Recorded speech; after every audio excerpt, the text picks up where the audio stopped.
morning, everybody. Just wanted to reach out and say hello and share a little something with you. People are always asking what I'm up to whenever it's kind of dead season during birding time, especially with birds inside of bird houses. I'm kind of giving you a quick view all the way around me of what's going on. I'm inside of this big pine stand here. Used to be palmettos all around here. This particular location, the client wanted to be able to have all the palmettos cleared out, and in doing so, sometimes the disruption by a machine can cause the pine trees to be compromised, therefore providing a pheromone that would instigate beetles. And those are the southern pine bark beetles that I'm talking about. You can see some of these dead pines here next to these live ones.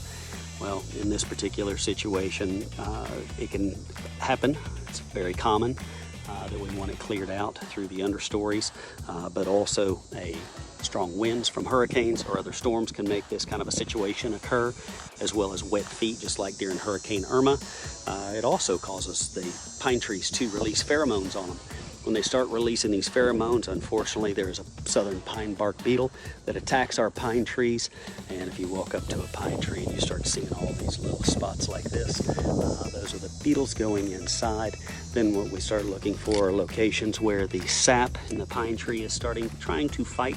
But unfortunately, this particular pine tree lost the battle.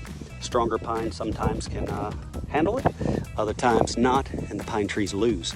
But to be able to preserve the rest of these pine trees, biological control right here, using no pesticides whatsoever. It's a biological control. It's a very old adage, agricultural uses, forestry uses. Happy to be able to say that this is one more layer of business that we're adding to it. So we are out here at our first site, and the very first setup that we did over a course of 16 days.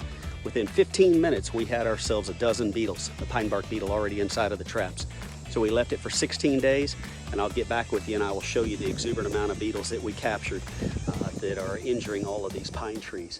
So we'll share that with you later on, but if you happen to be at a location where you have pine trees that are dying, starting to yellow out, and you know by looking at these pine trees, the sap that is weeping out from the pine boring beetles, give us a call. Be happy to help you out and be able to get you on a program so that way help you as well to preserve your pine trees.